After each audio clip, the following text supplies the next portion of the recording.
brought it up, I think I did. So basically, if I don't want to take on and pass around, I know we gave away yours, but so Yeah, I took yours. take one and okay. pass it down, and just leave Did the you get rest one? on the table. Yeah, I guess. got one. You got one? You doesn't need Not- one. I need one. Where's Peggy? Is she okay? No, she's doing a baby shower. Oh, okay. Most babies need a shower. Okay, Our daughter's putting it on. so all right, so Make yeah, sure so Brother Z gets the a doctor copy. just now spoke to, of course, there being a relationship between the epistles of 2 Peter and Jude. That 2 Peter seems to be derivative of Jude. If you read the two books side by side or in parallel, as he showed you earlier, the idea is that what you read in Jude tends to be very specific, and then what you read in 2 Peter tends to riff off of what was said in Jude and explain it a little more. So it seems like it's a little bit more like commentary. And this is just a hypothetical text. I mean, I'm not suggesting that this is in any way, shape, form, or fashion the way that you should read it or whatever, that you couldn't just put the two, side by side in parallel.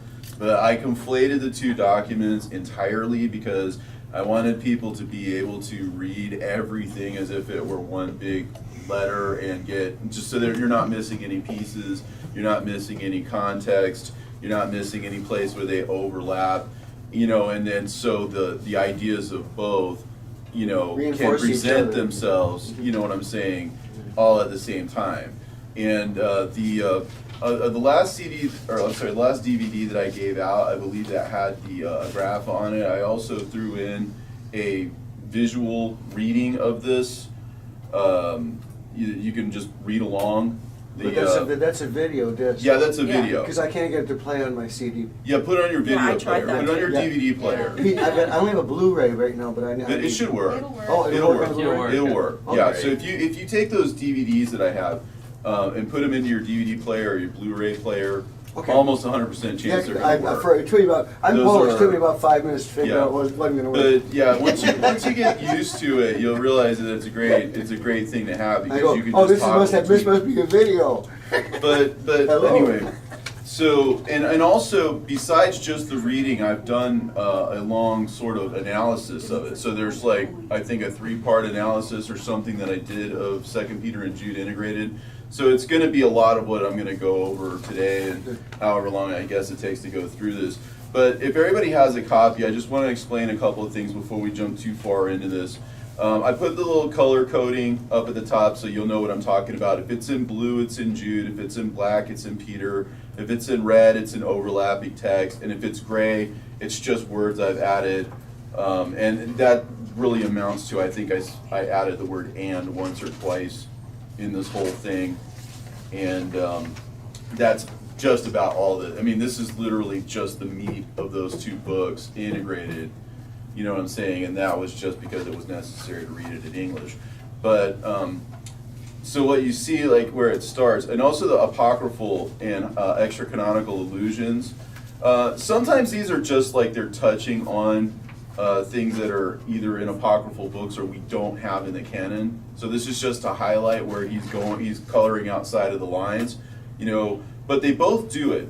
Peter does it in his letter. He's referring to books outside of the canon. And Jude also refers to books that are outside of the canon in his book. And this is important insofar as, for all of the naysayers and the people who would be uncomfortable with this, a person who was trying to look at them in a very sort of straightforward manner would probably think to themselves, well, they're reading these books, they're alluding to these books, there's all kinds of points of contact with these books. The very least you can say is they're in a different mindset, in a different frame of mind from people who are bounded by canonical restrictions in their thought. In other words, if they're coloring outside of the lines, they're referring to the Book of Enoch. And in the case of Jude, specifically by name, giving it its antiquity, giving his prophecy, quoting it verbatim. We've gone over this.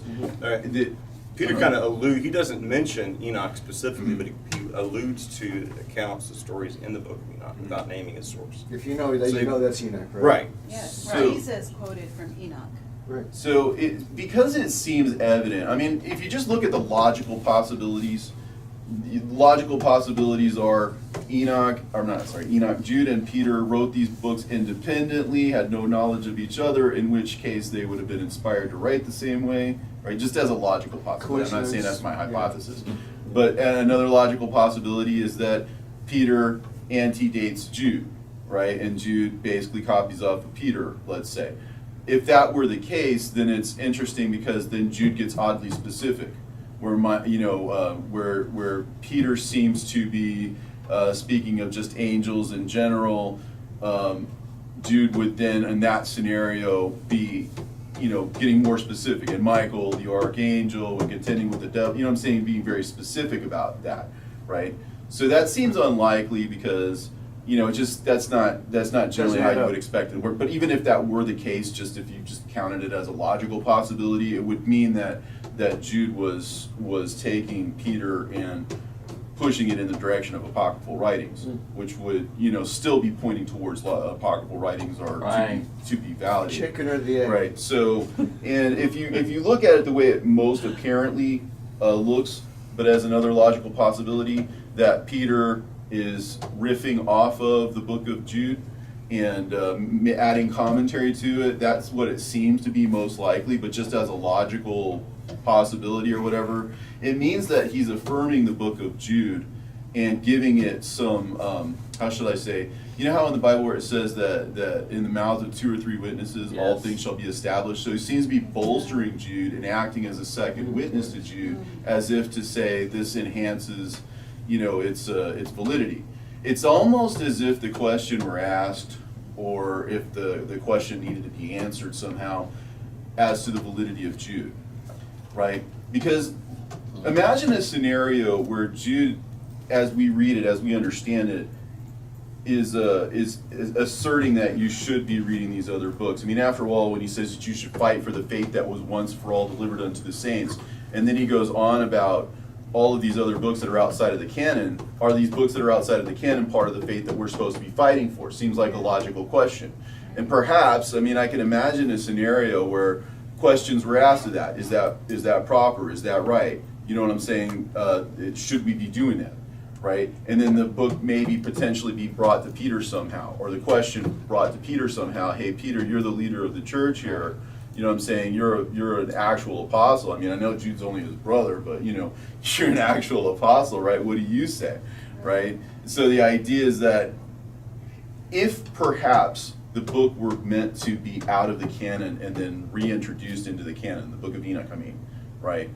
Then if he were to answer in the affirmative, like straight up say, hey, listen, oh yeah, Enoch is valid, everybody should be reading it, hey, everybody, get your book of Enoch out and start reading it or whatever, that would spoil the ending. How do you preserve the ending, right? Peter goes on about remembrance quite a bit in this book. I want you to recall the words that were spoken in old time. And old time means antediluvian time, right? Because it talks about, every time he means old time, right, he's talking about the time before the flood, right? Those men, before old time or whatever, then the flood came on. You know what I'm saying? So he's referring to the antediluvian period. So it makes sense if he's referring to men of old or people in the antediluvian period or whatever would entail the book of Enoch, of course, because that is antediluvian in origin, right? So there's a lot of things where he says call to remembrance and stuff. And remember, one of the things that the book of Enoch says about itself in chapter 1 is that it's not for his generation, but it is for future generations. So it's skipping over a generation, right? And so the proper way for Peter to answer that question in the affirmative would not be to just directly say that Enoch is right, but to create a scenario or a situation in which you could arrive at that knowledge by believing him, or by insight, or by, as he puts it, knowledge, right? So that's the other, and then the other, I guess, logical conclusion is they somehow collaborated together. They were either apart, Jude wrote it first, Peter wrote it first, or they wrote it together, which isn't entirely excluded. It does sort of beg the question as why they would do that. But again, it's kind of like the old spy thing or whatever. You got one half of the note over here, one half of the note over here. You put them together and does it all for one thing. And you know what I'm saying? And so, but in all four of those just purely logical scenarios, the most logical one is that Jude is brought to Peter with the question of, is this valid? Because that seems to be the answer that seems to be the question to the answer that Peter is giving. That is by way of remembrance. It's a second time that he's You were seeing writing prophecy to you. being fulfilled. You see what as I'm well. saying? He's speaking sort of tongue in cheek along those lines. So with that in mind, again, I don't know if we have time. We obviously don't have time to go through this line by line, so I'll just sort of kind of breeze through it as much as I can.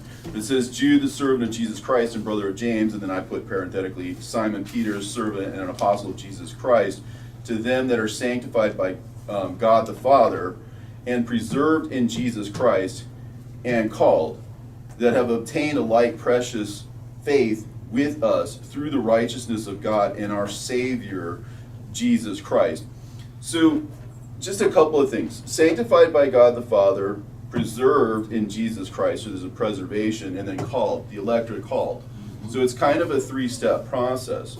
The idea is that if you want to just break it down into the first dispensation, in other words, the predictions of the coming of Yeshua as being the first dispensation, all of the words that are spoken about the coming Messiah or whatever, would be essentially the testament of God the Father. Another child abduction. Yeah, and then preserved in Jesus Christ. The idea is that that there's a preservation period, right? And then there's a period when you're called, right? And that calling, of course, as you would come to find out later, would be when the day dawns and the morning star arises in your hearts. There's a change in us, right? So that's when we're called. So, but the idea is that you've obtained a like faith with us through the righteousness of whatever. And so the idea is that what their faith was in the beginning, it is now at the end, right? So in other words, it's been restored, it's been recovered, because you've obtained a like faith as what they had. So it's important to understand, is there a correlation between the faith that is preserved for us and the faith that they originally had? So it says, okay, grace, mercy, peace, and love be multiplied unto you through the knowledge of God and our Lord Jesus Christ. Beloved, when I gave all diligence to write to you of the common salvation, again, this is for all of us. There's individual salvation and there's common salvation. Common salvation is when there's a dispensation given and everybody's in on it. You see what I'm saying? Individual salvation is something where individuals may or may not, of their own come to this knowledge. But common salvation, I guess, would be for everyone. Again, according as his power has given unto us all things that pertain unto life and godliness through the knowledge of him that hath called us to glory and virtue. And it was needful for me to write unto you, and to exhort you that you should earnestly contend for the faith which was once delivered to the saints. So we stop right there. Again, I'm not 100% sure that these conflations or whatever are exactly the way it's supposed to be laid out, but that just seems to happen when you try to conflate them. So you can take it or leave it, read them in parallel or whatever, but there seems to be a relationship between these words anyway. But that's why I color-coded them, because you want to be able to look at them apart from one another and with one another, so it's important for you to know where one begins and where another ends.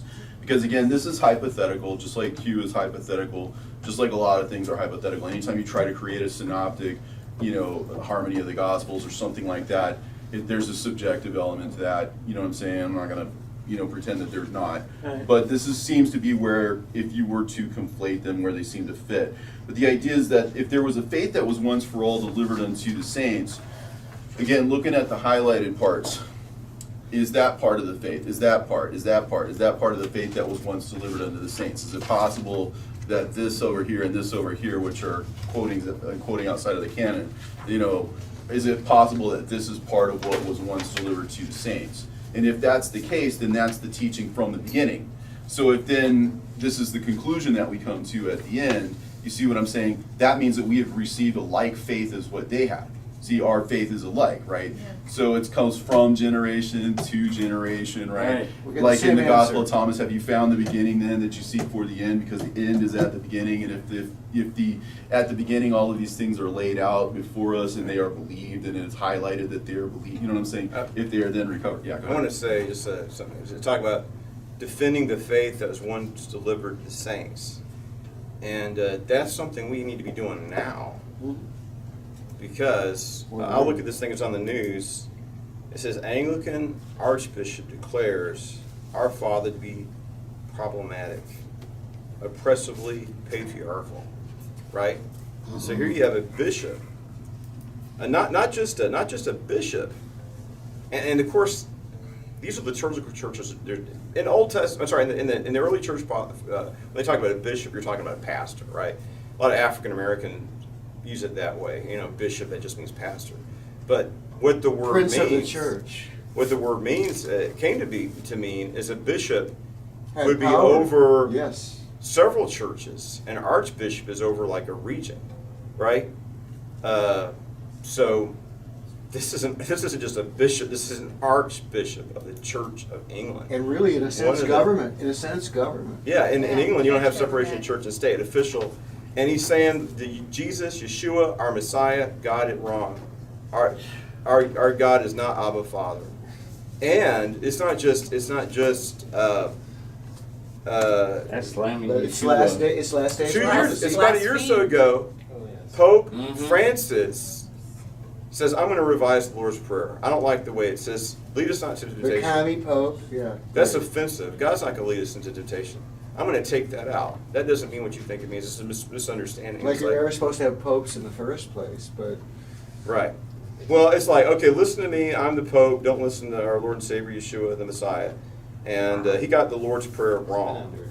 I'm gonna make the correction Right. Prophecies So this are is coming true. It's and the erasure and the correction. right. So Jude is talking about something. Of course, these are eternal words, not just written for Jude's time, or as Robert's saying, written for the last It days. shows you the actually. importance of the printed word. That when everything is digital, they can just press a button That's right. and erase your knowledge.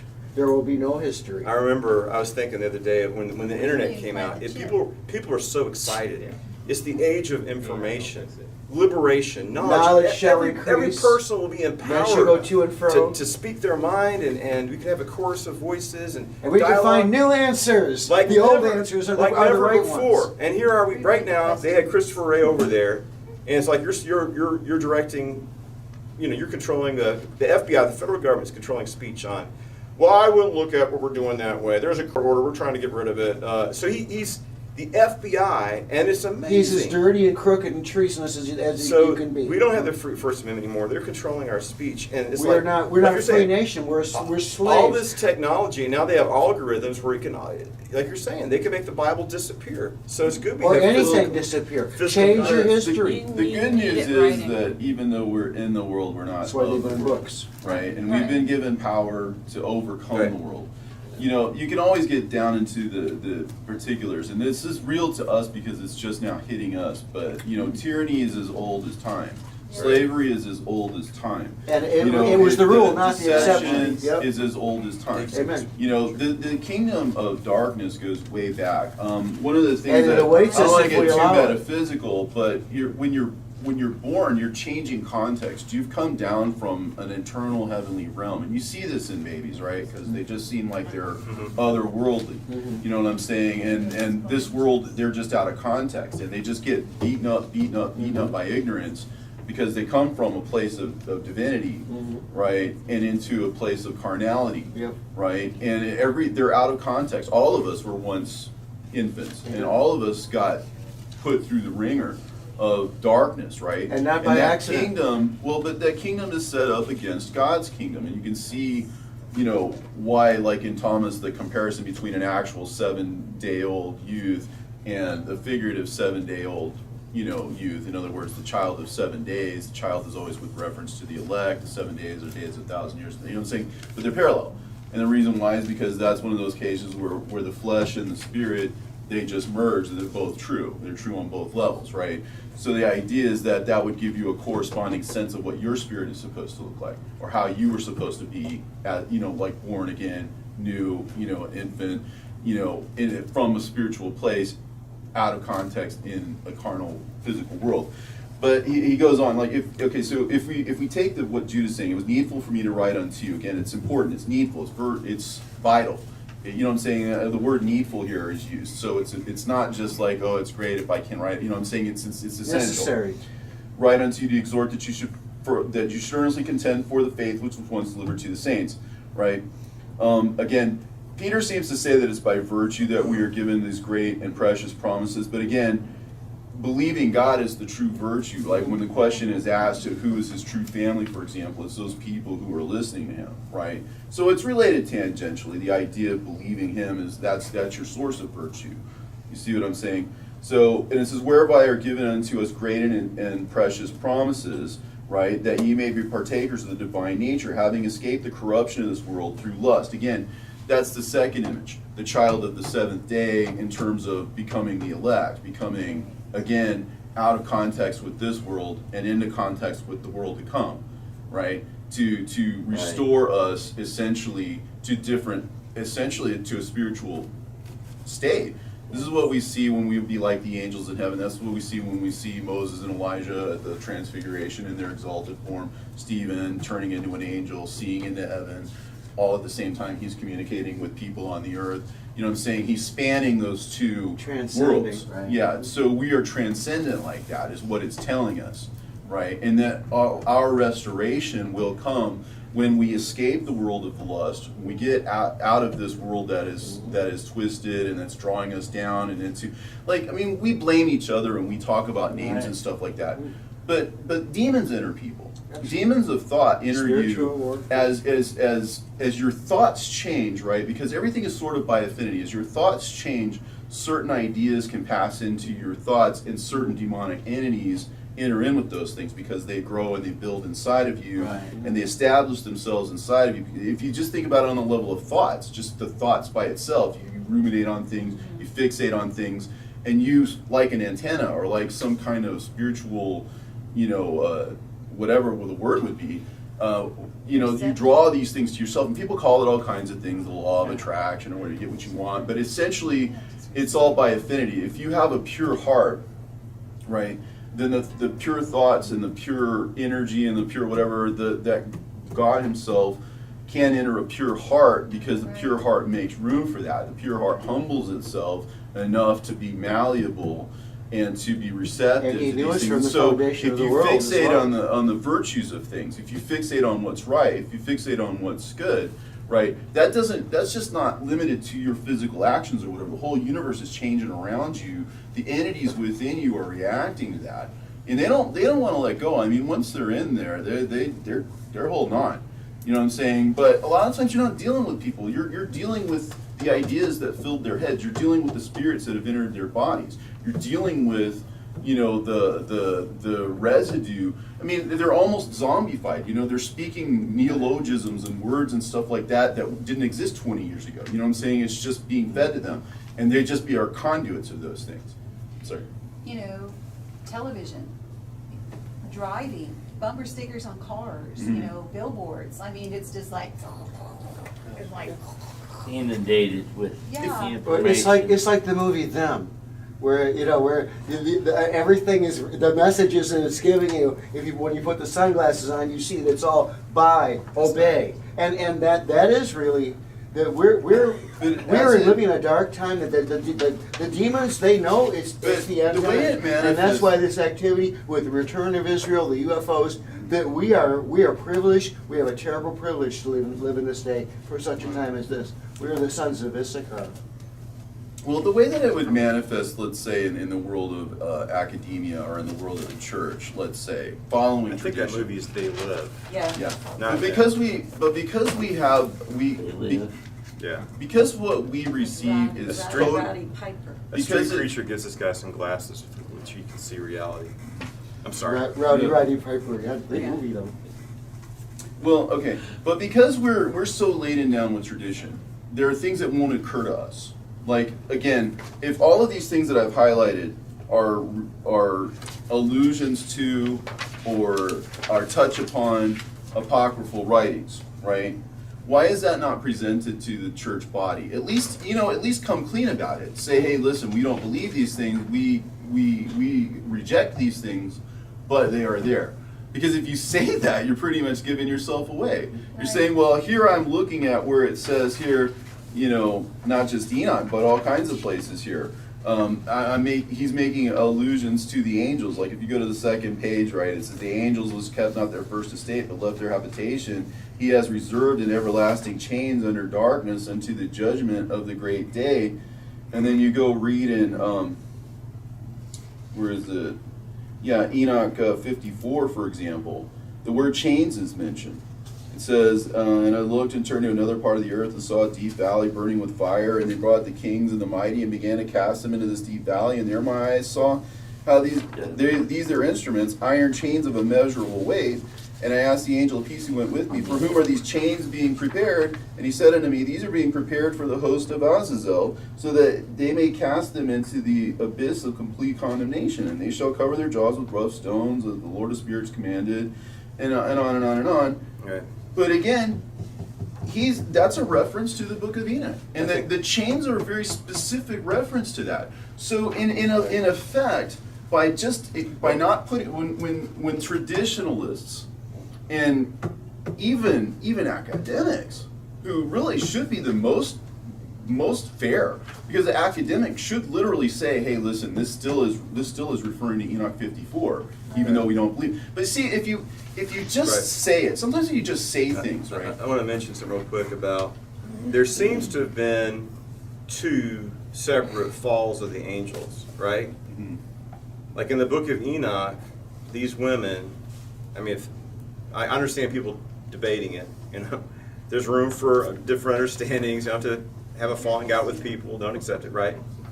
But if you're looking at that, you have the angels, that the sons of God, which are angels, beheld the daughters of men, they were fair, and they took wives from them, they bear the Nephilim, right?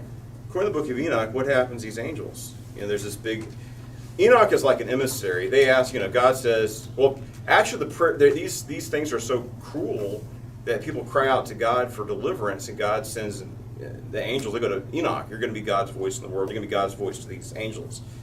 And judgment is pronounced upon these angels, and the archangels come and defeat them, and they're imprisoned. I think the Greek word is Tartarus. So Hades is where if you die, you go to paradise or Hades, right?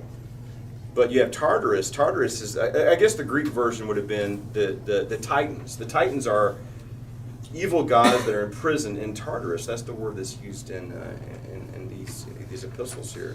So it's not Hades, it's Tartarus. So that's what it's talking about here. So the devil falls. Is he imprisoned in Tartarus? No, he's the prince of the power of the air, right? He's the lion seeking whom may devour. He roams free. So there's these evil, I mean, they're all evil, right? But the ones that sinned with women, they're in chains of darkness bound up, right? According to the book of Enoch. And that's what Peter and Jude says.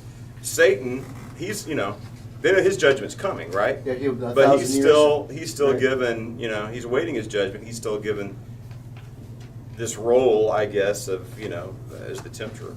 And then pops it again after 1,000 years yet. Right. But let's say that okay, just think about how we got to where we are today. Okay, first of all, if you were to be honest, if you were to give back what was given to you, if you were to present what was presented to you in honesty, like all these places that I had highlighted or whatever, they should be highlighted in the Bible. They should be in and among the cross references in the Bible. They should be at the if you read these scholarly references or whatever, they should be listed in these scholarly references, because that's setting things straight. Because whether you agree with it or not, they're there. Yeah. And it's just being honest and truthful and forthright and open, you would present them. But if you don't present them, then what does that essentially make you? Whatever your motivations are, it's maybe what they might think is a little white lie or something, to just sort of your own bury it, good. to just sort of shove it under the carpet or whatever. Right. But we need to remember that the book of Enoch was saved by being canonized by the Ethiopian Orthodox Church, right? But in the East and the West, it was repressed, mostly by St. Augustine, because the early church fathers were using it, right? And then St. Augustine's like, I don't like it, let's banish it, you know. Yeah. So you only have, I think there's fragments in Greek, there's fragments in Latin, there's fragments in What about the Sogdian. Dead Sea Scrolls? Right, there's the Dead Sea Scrolls in Aramaic, which is the original language of the Book of Enoch. But in China, in the Turfan Oasis, they found parts of the Book of Enoch. They're used probably by the Manichaeans and Nestorian Christians at that time. But I think the language is a Persian dialect called Sogdian. So we don't have Ethiopia preserved the text in its totality, right? But you can identify the portions that you do have as being from Enoch. Well, yeah, we got the Dead Sea Scrolls, which confirms that this is something that dates to the time of before the time of Jesus, right? Yes. It wasn't something that's fabricated. I mean, like, and as you're saying, I mean, that verse quoted from Jude is an accurate quote from the Book of Enoch, right? And then these places where it alludes to the story, I mean, they're clear references. Because of the Ethiopians, we have the Book of Enoch, and so we like Robert did here. This is where Jude and Peter are quoting from. Question over Right. here. Mhm. To be perfectly fair, Mhm. and I'm not agreeing with them, just playing devil's advocate Right. and stating an argument for them. If this were a fabrication, Mhm. then it wouldn't be that I'm denying showing you this. It's like, why would I bring up the lie? Right. If somebody just wrote this and it was a pretend document, and again, I don't agree with them, but I'm just stating that as a point of view. If they believed that, why would they bring it up? Well, Because then they could say, we're not bringing it up because it is a lie. And they should say that it's a lie, and that's Well, why I'm not That would bringing it expose up. them as. If they don't go that far. Or I should bring it up and Two tell you things. that it's a lie. I would say that the better thing to do Right. would be, Just pretend like it's not even there. two points. Well, number one, what the church fathers, like I have Eusebius' church history, or just mentioning these lost Hebrew Gospels. You know, we wouldn't have anything, you know, of course, I guess certain people repress them, but we do have is preserved by the church fathers. So, when a banker goes to school to learn to identify counterfeits, right. in the class, they don't show them one single counterfeit. Right. The entire class time is spent on looking on the original. Right. And feeling- Because if you know the original, you'll recognize the counterfeit. Right. Right. I'm not saying that these are the counterfeit because I'm not sure that they are. In fact, I think we've been given enough evidence to strongly suggest they are not. Right. I'm merely speaking to their motivation, and to be fair, it might be, if they believe them to be illegitimate, I get it would it. be appropriate for them not Right. to bring them up. I've looked at a lot of ancient texts. supports A the few good years people ago, because- someone came up with the text, and it's like, this is, you know, Mary Magdalene is the wife of Jesus, a Gnostic text saying some woman named Karen King. I looked at it, and I knew just by looking at it that it was a forgery, because if you look at Codex Sinaiticus or the Gospel of Thomas, or any, if you look at enough of these documents, you can tell when somebody presents a fake one, because, you know, I could tell it was they probably got some real, a blank piece of papyrus, and they tried to, you know, but the ink wasn't right. I could tell by, and of course, a couple of years ago, it was shown that it was a fraudulent document. So that's true. If you look at enough real things, when somebody tries to put something that's false there, you'll see it. And another one, I study these apocryphal texts. There's this one, it was the Secret Gospel of Mark. I don't believe it. It just doesn't, you know. I'm open to all these apocryphal texts, but I think this scholar wrote, you know, just he said, you know what I'm going to do? I'm going to trick the world. Ha ha ha! I'm going to write a fake gospel, and then he did it later on. Anyway, that's neither here nor there. What I was going to say is, number one, I'm not condemning the original church fathers, but some of them they tried to keep, like, let's not put Jude and Peter in the New Testament. They didn't want them in there. But what happened is the books were universally acknowledged, and they could complain about it all they want, but the canon was set basically by the church. They didn't have, you know, some certain church fathers, I don't like Peter, or St. Peter, I don't like Jude, I want to keep them out of the Bible. They couldn't stop the books from becoming part of the Bible, despite their best efforts. And what was the other point? I'm losing my train of thought. Okay, what's going on? When it comes back to me, I'll The train got derailed. yeah. Okay. All right. So, okay. So it's through these, the Oh, it came back to me. Sorry. commentaries on if you get Catholic Bible, and they say, oh well, what do they do? If you read study Bibles, which everybody should have a study Bible and Bible commentaries, like a Catholic study Bible, I actually like it. I got the St. Jude, what is it? New American Bible, St. Joseph edition. It's a good study Bible put out by the Catholic Church. I use it even though I'm not Catholic. I don't agree with all the notes, but it's actually a good study Bible.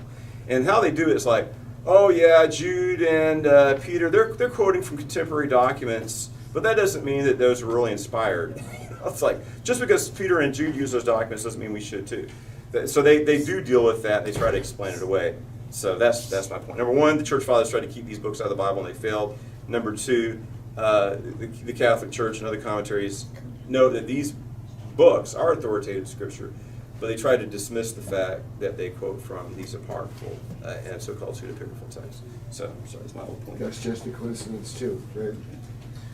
Anyway, so getting back to the need though, when he says it is needful for me to write to you and exhort you that you should earnestly contend for the faith that was once for all delivered to the saints, right?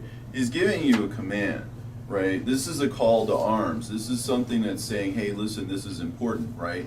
So when in the context of his defense of what was once for all delivered unto the saints, right?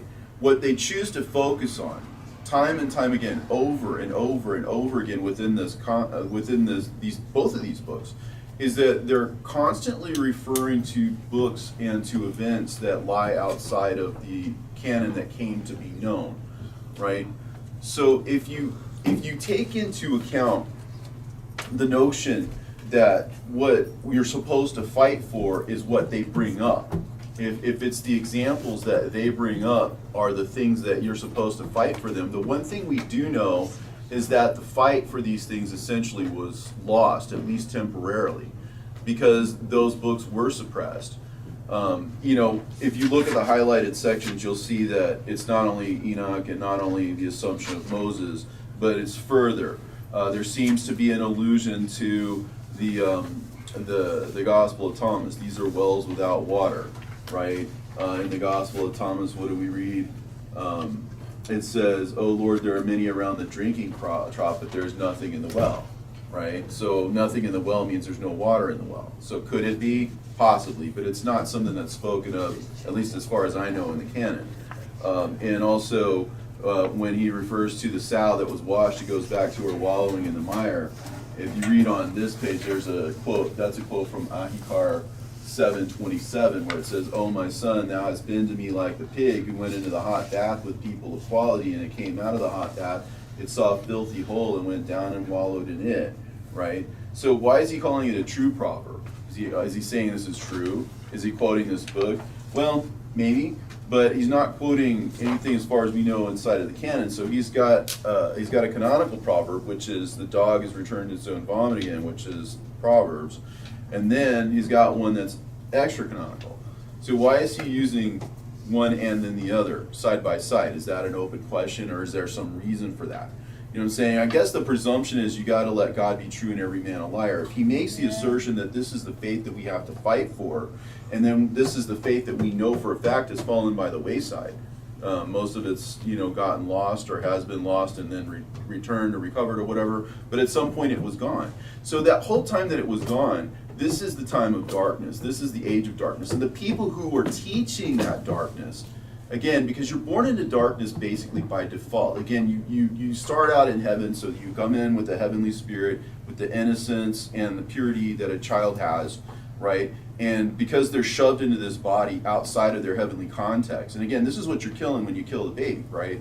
You know what I'm saying? You're creating pain And that's what damage this to their child spirit, trafficking and taking of because their innocence. spirit will live, but that pain or whatever that you go through in this life, right?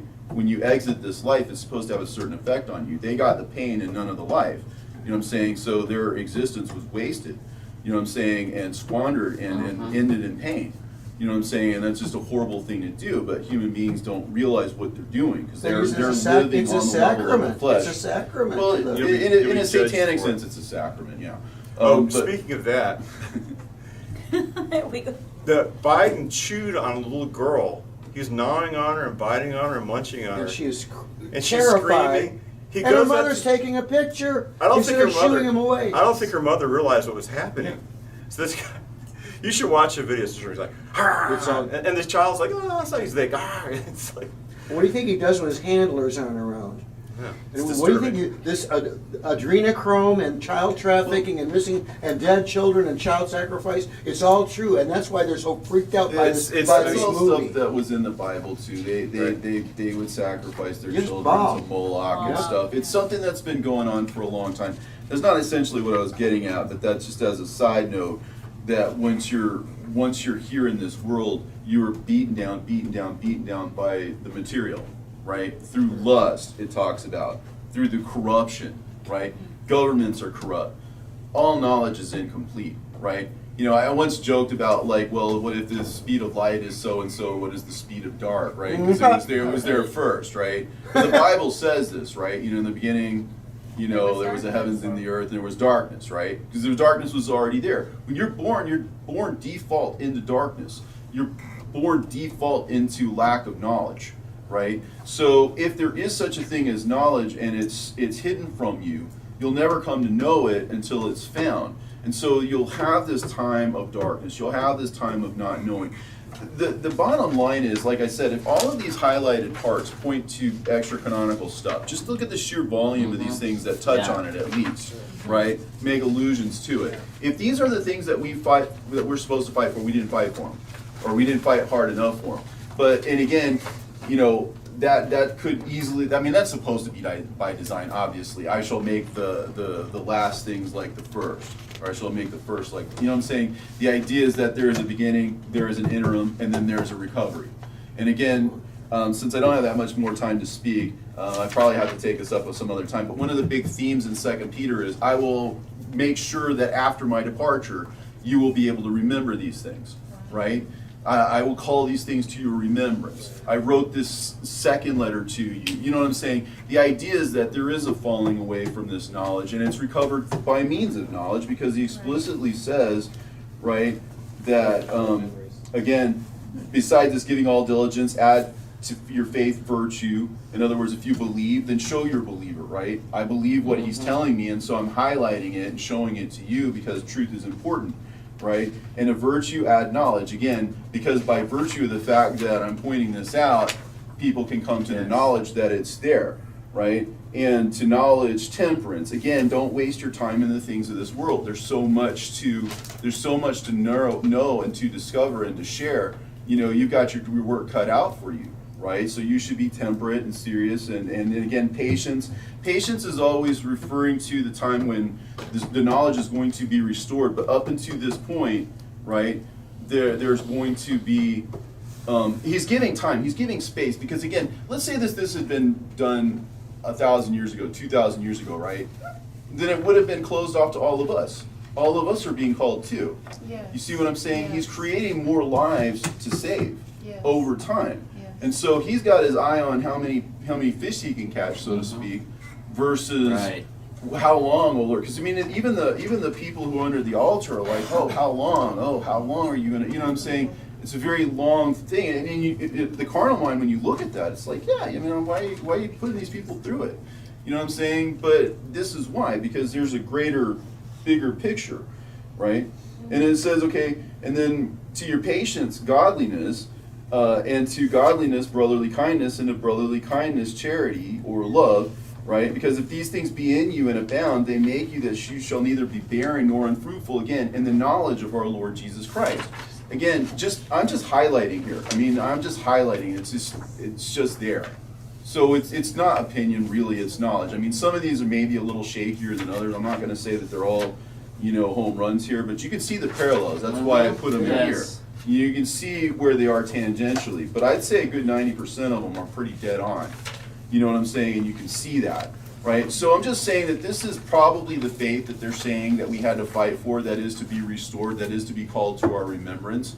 And then the reason why these two books exist is because the question of the propriety of using them in the book of Jude was asked of Peter, And Peter answered it in such a way that it wasn't yes or no, but something to be called to remembrance. That's so that the book of Enoch can do what it says to begin with, that is not for his generation, but is for a remote one to come, right? So it's taken out of circulation and restored. And this provides you with an entrance. This provides you with a mechanism. And it even says that if you do all these things, an entrance will be open to you, right? And so you see these things through the eyes of the Spirit. That's the entrance.